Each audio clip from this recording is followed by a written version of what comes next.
Bonjour à tous. Eh bien, aujourd'hui, nous allons parler des médias de filtration. Que faut-il savoir sur les médias de filtration? Quels sont les médias de filtration? Alors, il faut déjà savoir, pour introduire le sujet, c'est que tout se colonise, quel que soit le média de filtration, que ce soit de la pouzzolane, du tapis japonais, de l'Helix, du Calnès, ou autre mousse, etc., tout finira par se coloniser.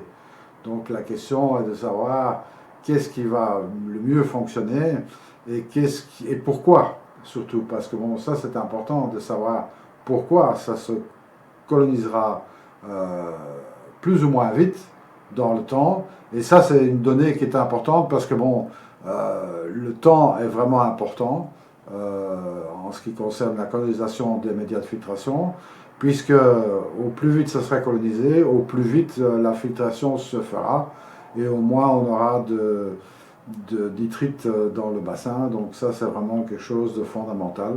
Donc c'est la rapidité de colonisation de ces différents médias.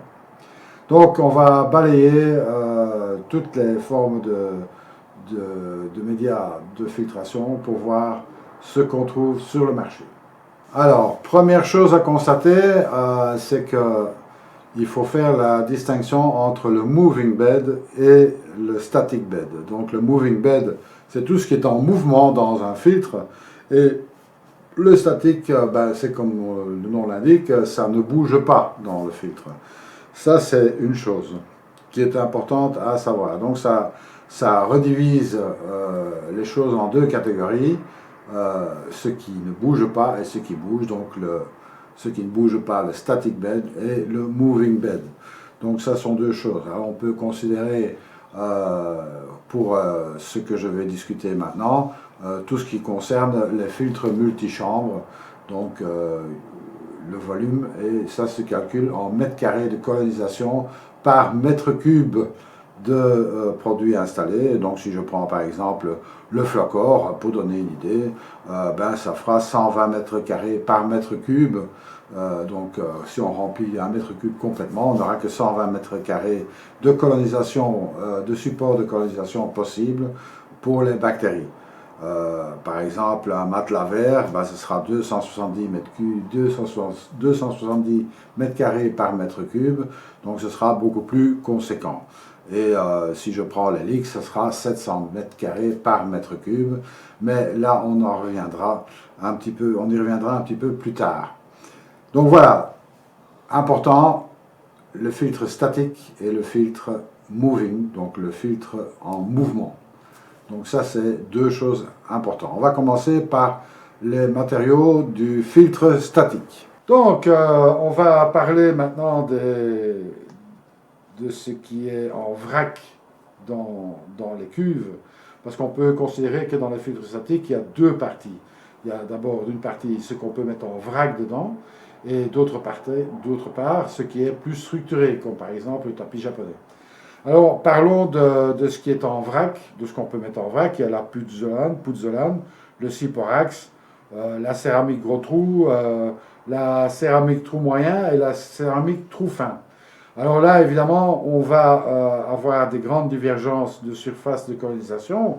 Par exemple, la céramique, la pouzzolane, ça fait 75 mètres carrés par mètre cube. Donc, si vous remplissez une cuve complète d'un mètre cube de pouzzolane, vous aurez 75 mètres carrés de surface de colonisation, tandis que, par exemple, la céramique à tout fin, on a 1420 mètres carrés par mètre cube.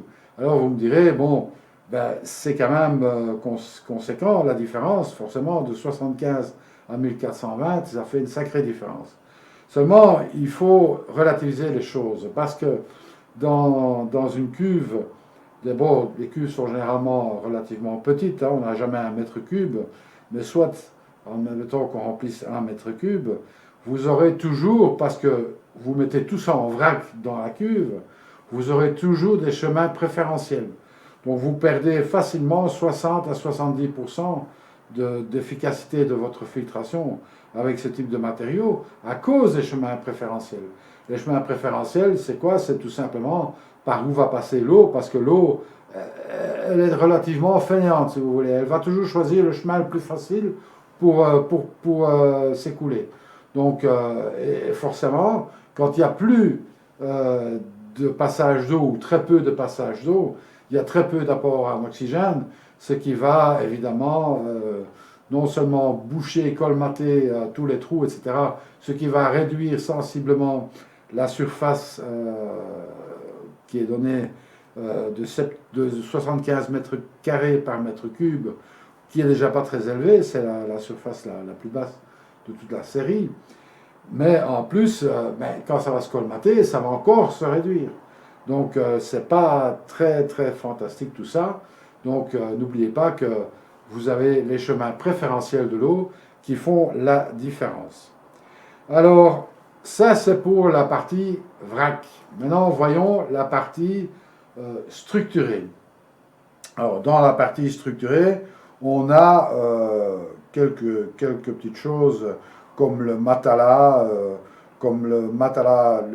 les 4 sortes de matelas, c'est très important, parce qu'il y a différentes épaisseurs de matelas, et on devrait, pour bien faire, les utiliser conjointement.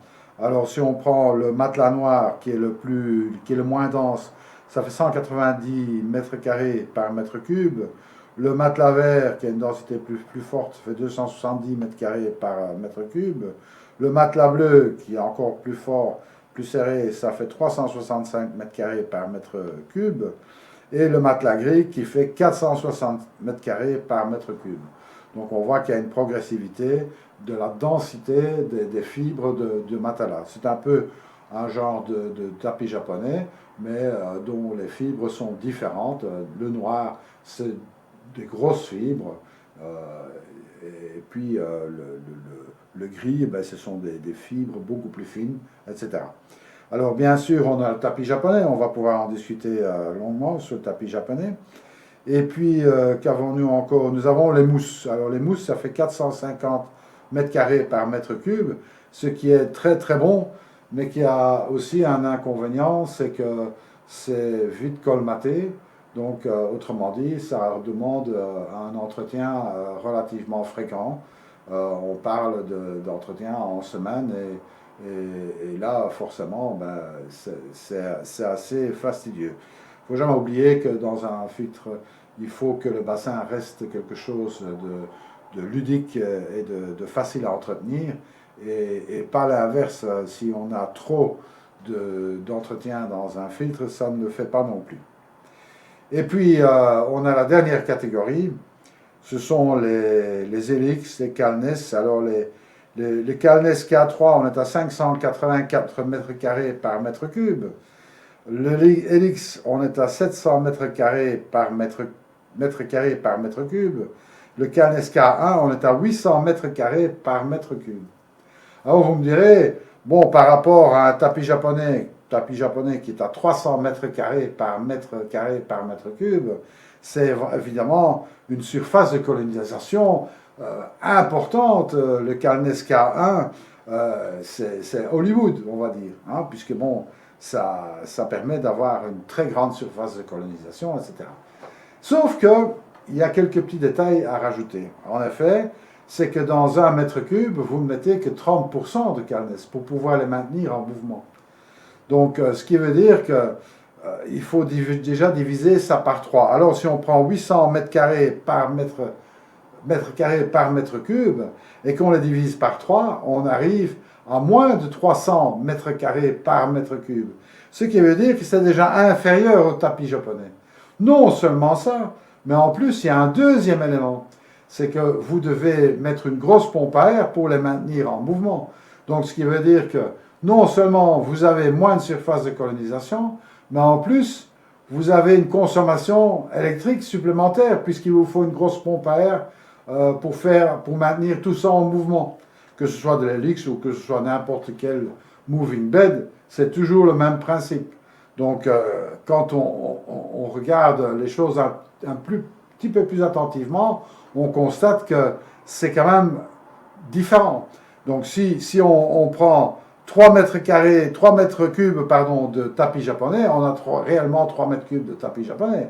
Si on prend 3 mètres cubes de Canes K1, qui a la plus grande surface par mètre cube, on se retrouve en fait avec un tiers de ce volume, de cette surface, puisque tout simplement, on peut mettre que 30% de Canes ou de Helix dans un volume donné.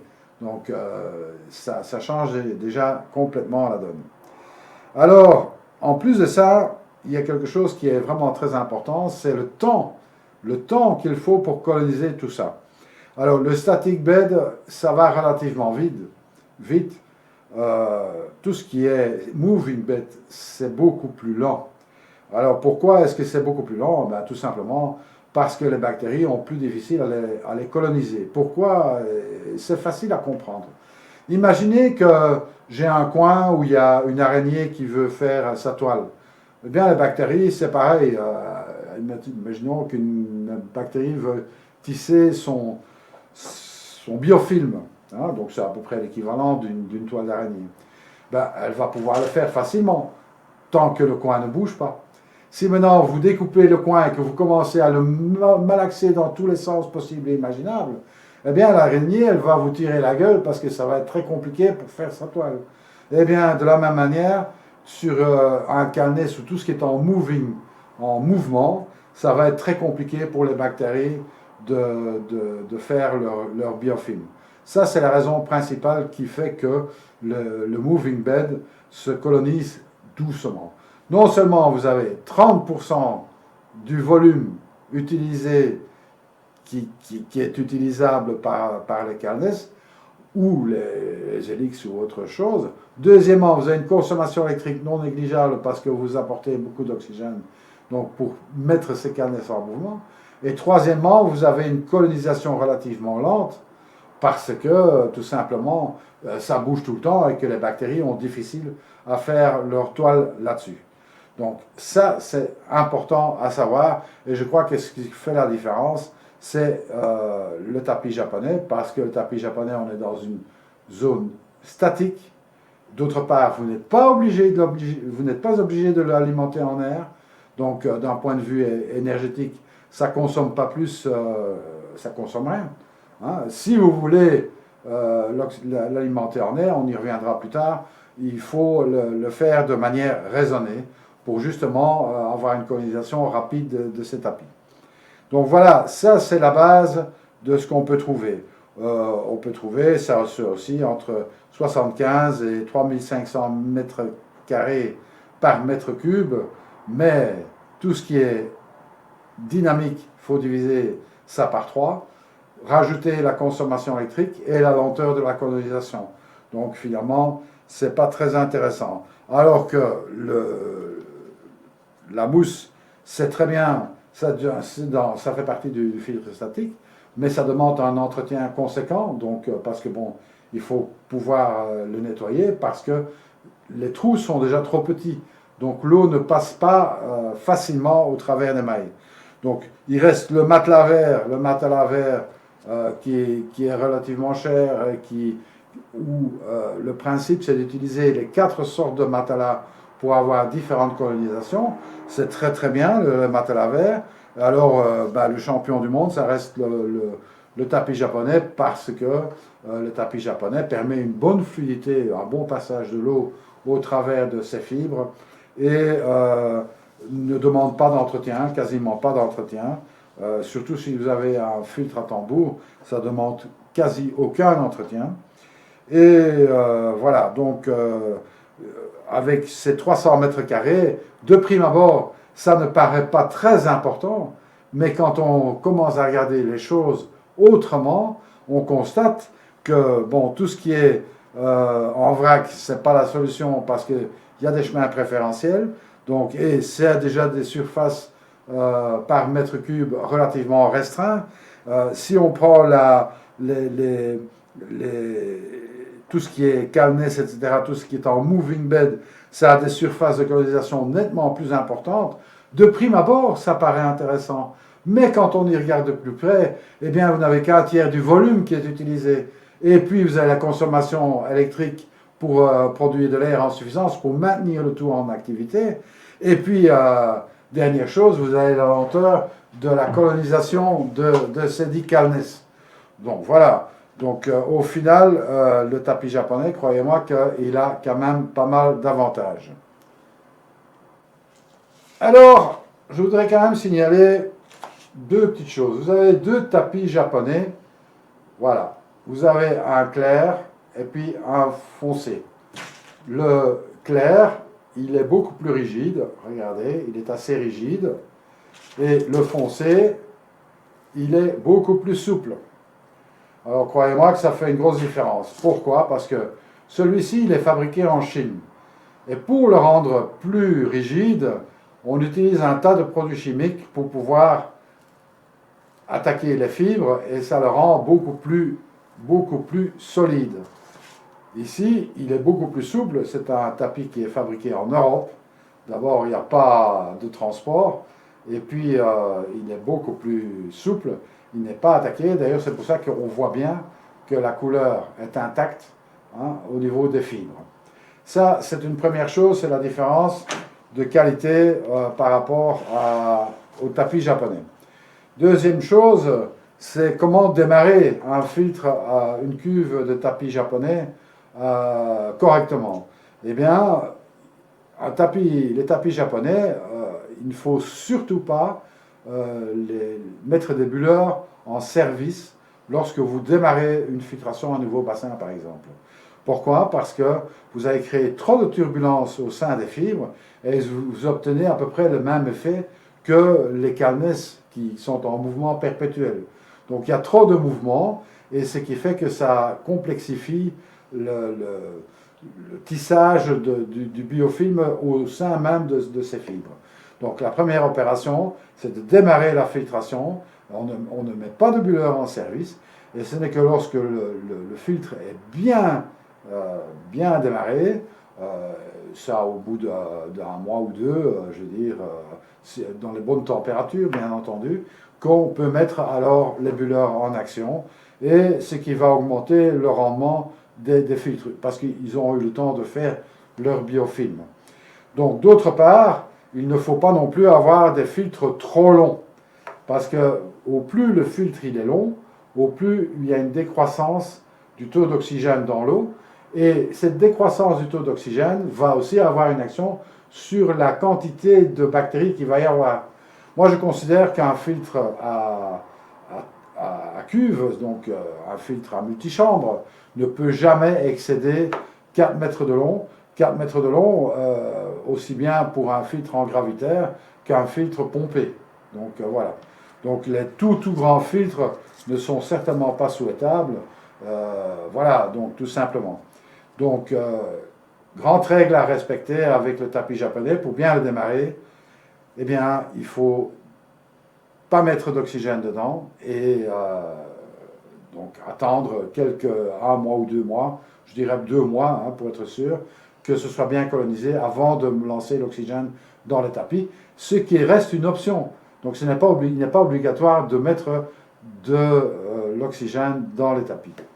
Maintenant, il me reste encore à vous parler d'une petite chose, c'est deux nouveaux produits, et d'abord, on a ce produit-ci, qui est du tapis vert.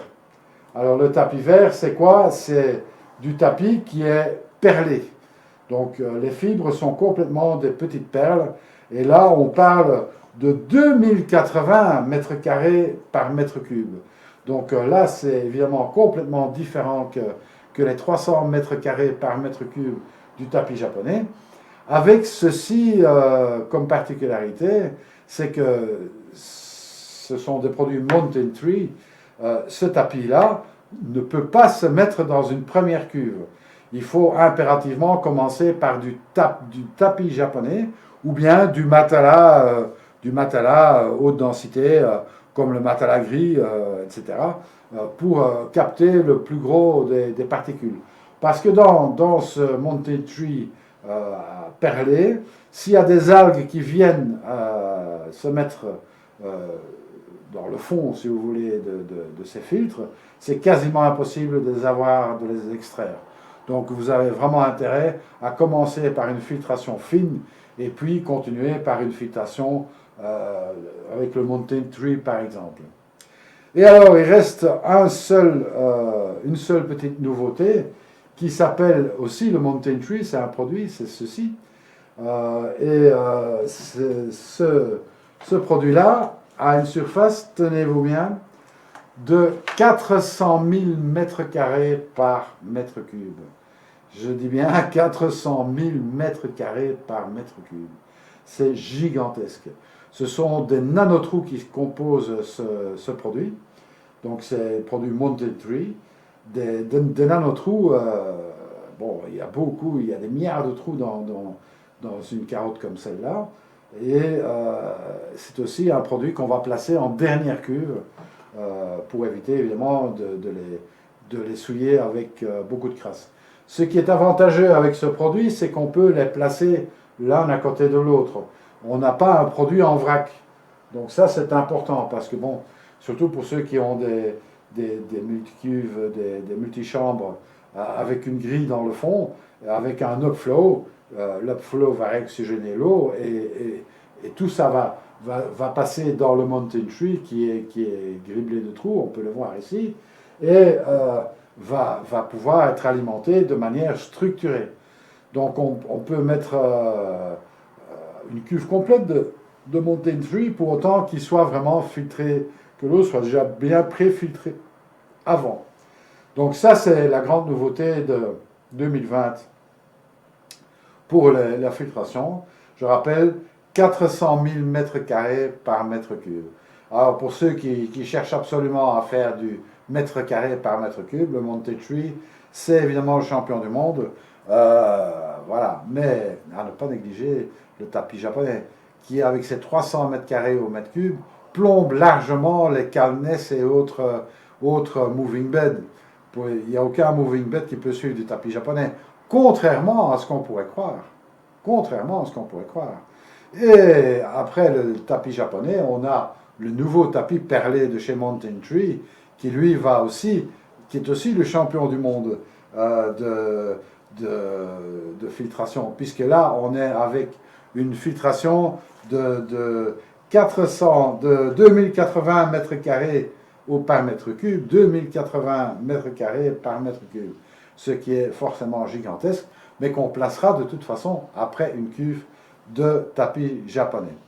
J'espère que ceci vous aura ouvert un tout petit peu les yeux sur les différents domaines de filtration, les différents médias de filtration, et pourquoi est-ce que les uns et les autres fonctionnent mieux que d'autres, et pourquoi est-ce qu'il est plus économique d'utiliser du tapis que d'autres médias, et que certains médias qui ont une plus grande surface de mètres carrés par rapport au mètre cube ne sont pas forcément les meilleurs.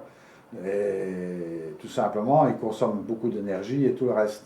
Donc voilà. Ça, c'est pour les grands principes. J'espère que cette émission vous aura plu. Si elle vous a plu, mettez un petit pouce vers le haut. Si elle vous a plu, mettez un petit pouce vers le bas. Et n'oubliez pas de vous abonner à la chaîne. Salut à tous!